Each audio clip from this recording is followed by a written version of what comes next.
भारत के पूर्वी भाग में पड़ता है एक ऐसा राज्य जिसकी ऐतिहासिक और सांस्कृतिक पहचान भारत के जहन में बसती है। ये राज्य है बिहार, जहां शहरों की एक लंबी कतार है, जिनमें से टॉप 5 सिटीज में हम आज आपको ले जाने वाले हैं एक शहर जो अपनी लीची के लिए ग्लोबली पहचान रखता है। वहीं दूसरा वो शहर जहां राजा दशरथ का पिंडदान हुआ था, एक शहर जहां गौतम बुद्ध ने ज्ञान प्राप्त किया था, और एक वो शहर जहां जैन धर्म के 24वें तीर्थंकर ज्ञान हासिल करने में सफल हुए। पर ये कौन कौन से शहर हैं? चलिए सीट बेल्ट कस लीजिए और तैयार हो जाइए इन शहरों की एक जबरदस्त और रोमांचक डिजिटल यात्रा पर निकलने के लिए। पटना लिस्ट में पहले नंबर पर है। पटना जो बिहार का दिल, राजधानी और सबसे समृद्ध शहर है, जिसके सामने बड़े बड़े हाईटेक शहर भी फेल नजर आते हैं। आज का पटना एक विकासशील शहर है, जहां होटल्स, थिएटर्स, बार्स, मॉल्स शहर की रौनक बढ़ाते हैं। पटना भारत के प्रमुख और पवित्र गंगा नदी के दक्षिणी तट पर बसा है। प्राचीन भारत में इसे पाटलिपुत्र कहते थे। ये दुनिया के सबसे पुराने बसे हुए शहरों में से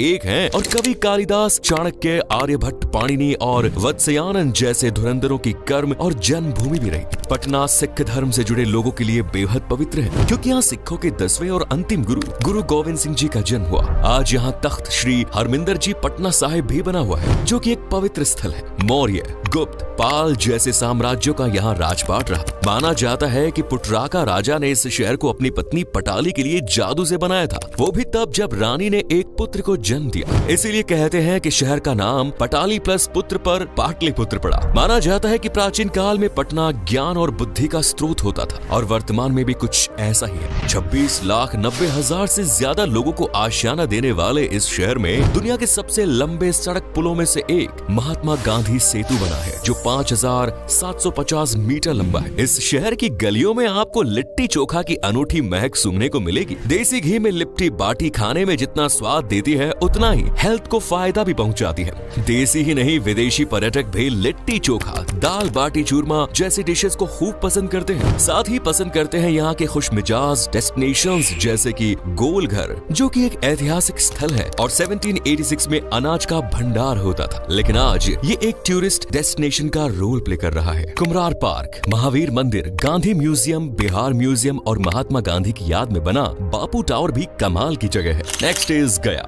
ज्ञान और मोक्ष की धरती के नाम से फेमस नंबर 2 पर है गया। बिहार के सबसे धार्मिक पवित्र शहरों में से एक है, जो हिंदू, जैन और बौद्ध सभी के लिए खास है। गया बिहार की राजधानी पटना से 103 किलोमीटर दक्षिण में फल्गु नदी के किनारे पर बसा है। ये बिहार के सबसे फेमस, बेस्ट और आकर्षक शहरों में शामिल है, और इसे भारत के सबसे प्राचीन शहरों में शामिल किया जाता है, जिसका जिक्र रामायण से लेकर महाभारत तक में मिलता है। गया की खासियत है मोक्ष का मार्ग। कहते हैं कि यहाँ फल्गु नदी के तट पर अगर पिंडदान किया जाए तो पितरों को मोक्ष नसीब होता है, जबकि आत्मा को स्वर्ग मिलता है। तभी तो यहाँ साल भर श्राद्ध होते हैं। मौजूदा समय में गया बिहार का दूसरा सबसे बड़ा शहर है, और गया जिले का मुख्यालय भी। शहर में सबसे ज्यादा बोली जाने वाली भाषा मगही है, जो एक स्थानीय भाषा है। इसके अलावा हिंदी, अंग्रेजी, उर्दू जैसी अनेकों भाषाएं यहाँ बोली जाती है। गया में फेमस बोधि वृक्ष के नीचे ही गौतम बुद्ध को ज्ञान की प्राप्ति हुई थी। इसी जगह पर महाबोधि मंदिर भी बना है, जो बौद्ध धर्म से जुड़े लोगों के लिए पवित्र तीर्थों में से एक है। महाबोधि मंदिर को यूनेस्को द्वारा वर्ल्ड हेरिटेज साइट भी करार दिया जा चुका है, और आज यहाँ हर धर्म के लाखों करोड़ों लोग पहुँचते हैं। वहीं बात शहर के लोकल लोगों की करे तो ये करीबन 6,24,000 लोगों का घर है, जिनमें हिंदू, मुस्लिम, सिख, ईसाई, बौद्धिस्ट और जैन जैसे धर्मों से जुड़े लोग रहते हैं। इस शहर की संस्कृति दोस्तों जहन में घुल जाने जैसी है। साल भर गया त्योहारों के जश्न में सरोबार रहता है, और यहाँ आने वाले मेहमानों को भी इनसे रूबरू होने का मौका देता है। गया में सबसे फेमस उत्सव है पितृपक्ष मेला,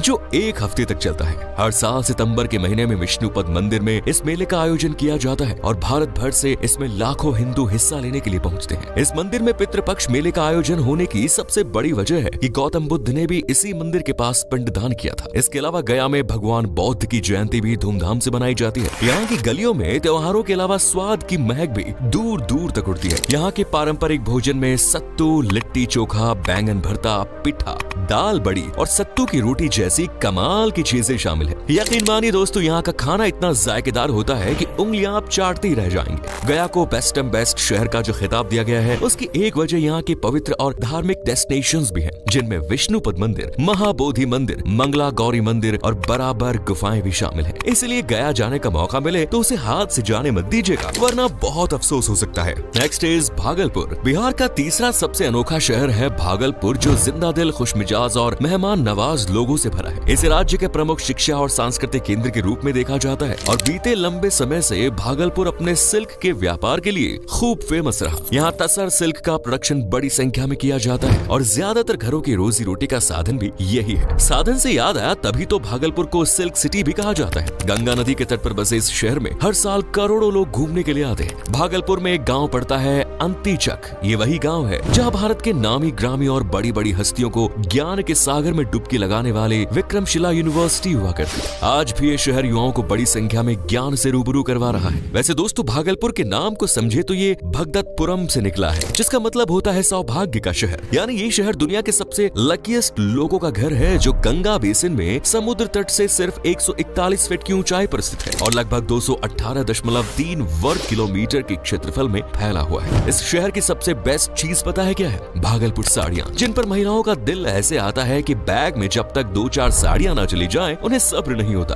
कहते हैं कि शहर की रक्षा स्वयं प्रभु भोलेनाथ करते हैं। उन्हें ही समर्पित है अजगैबीनाथ मंदिर, जो प्राचीन और पवित्र हिंदू मंदिर है। भागलपुर के रास्ते से होकर गंगा नदी बहती है, जो शहर में सिंचाई और दूसरे कामों में काफी सपोर्ट करती है, जिसका असर इकोनॉमी पर साफ नजर आता है। सपोर्ट तो वैसे भागलपुर में टूरिज्म सिस्टम भी खूब करता है। दूर दराज से लोगों को अपनी ओर ट्रैक करने में कुप्पा घाट सबसे ऊपर गिना जाता है। मंदार हिल, जो शहर से लगभग 50 किलोमीटर दूर है, अपनी पौराणिक कहानियों के लिए जानी जाती है। कहते हैं कि समंदर मंथन में इस हिल ने ही समंदर को मंथने का काम किया था। इसके अलावा कहलगांव अजगैबीनाथ मंदिर भी फेमस डेस्टिनेशन है।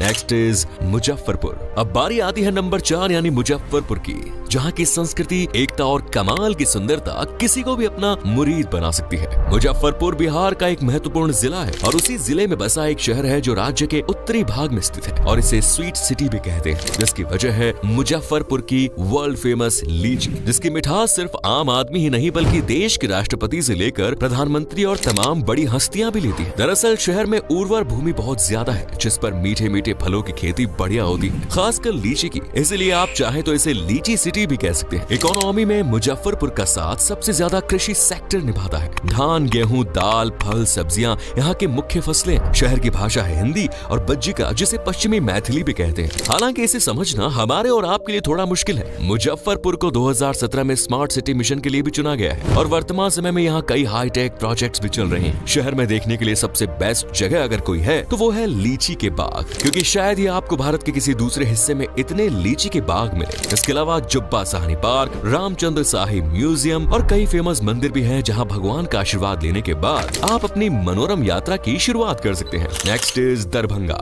5वां और आखिरी शहर है दरभंगा, जो अपने ऐतिहासिक महलों, मंदिरों, स्वादिष्ट भोजन और जीवंत मैथिली कला के लिए जाना जाता है। दरभंगा राज्य में एक शहर और जिला भी है जो मिथिला क्षेत्र का केंद्र है और इसे बिहार की सांस्कृतिक राजधानी भी कहते हैं। शहर को किनारा देने वाली नदी है बागमती, जिसके पानी से आम, मखना और मछली के व्यापार को बढ़ावा मिलता है। दरभंगा का इतिहास रामायण और महाभारत काल से जुड़ा हुआ माना जाता है। दरभंगा में Chandradhari Mithila college, Darbhanga medical college जैसे कई शिक्षण संस्थान है, पर बावजूद इसके दरभंगा का लिटरेसी रेट बेहद कम है। महज 56.56% युवा ही शहर में ऐसे हैं जो पढ़े लिखे हैं। इसीलिए यहाँ कई तरह के एजुकेशन प्रोग्राम्स संस्थाओं और सरकार द्वारा चलाए जाते हैं। दरभंगा में हर साल कार्तिक पूर्णिमा मेला, दशहरा, दिवाली, राखी, होली जैसे ढेरों त्योहार मनाए जाते हैं, जिनमें अपनों संग घुल मिलकर सभी शिकवे भुलाकर खूब एंजॉय करते हैं। ये शहर गंगा सागर झील और दिघी झील का घर भी है, जिन्हें भारत में सबसे खूबसूरत झीलों में शामिल किया गया है। यहाँ बोली जाने वाली मुख्य भाषा भी मैथिली ही है, जिसे दुनिया की सबसे मधुर भाषा माना गया है। शहर की संस्कृति में भी मैथिली की झलक है, साथ ही उर्दू और हिंदी म्यूजिक, लोक कला और साहित्य परंपराएं भी शहर की शान बढ़ा रही हैं। दरभंगा में लोग सबसे ज्यादा अगर किसी चीज से प्यार करते हैं तो वो है मखाना खीर, जिसे दूध, शक्कर, मावा और मखानों के साथ पकाया जाता है और ये बहुत ही ज्यादा टेस्टी भी होता है। शहर में और भी बहुत कुछ है जो इसे बिहार में बेस्ट बनाता है, जैसे कुशेश्वर स्थान पक्षी अभयारण्य, जहाँ सर्दियों में देसी विदेशी पक्षियों की अनदेखी प्रजातियां पहुँचती है। श्यामा माई मंदिर एक चमत्कारी और काफी रहस्यमय मंदिर माना जाता है। इसके बाद अहिल्या स्थान, शाही मस्जिद, किला घाट और कुकेश्वर स्थान मंदिर, जो दरभंगा में कुछ नया, कुछ अलग एक्सपीरियंस करने का मौका देते हैं। अब अगर आप इनमें से किसी भी शहर में पहुंचना चाहते हैं तो दोस्तों सबसे पहले आपको पहुंचना होगा बिहार, जहां से गया टू दरभंगा कहीं भी पहुंचा जा सकता है। अगर आपके पास डायरेक्ट ट्रांसपोर्ट का ऑप्शन है तो फिर बात ही क्या। वैसे दोस्तों बता दें कि ये भारत के सबसे सस्ते शहरों में शामिल है, जहां एक हफ्ते में इजी और अफोर्डेबल ट्रिप का मजा लिया जा सकता है। वैसे आप हमारा ये वीडियो किस शहर या गाँव, कस्बे से देख रहे हैं, कमेंट्स में जरूर बताएं। वीडियो पसंद आए तो लाइक करें, शेयर करें, चैनल को सब्सक्राइब करें और बेल आइकन को प्रेस करें। धन्यवाद।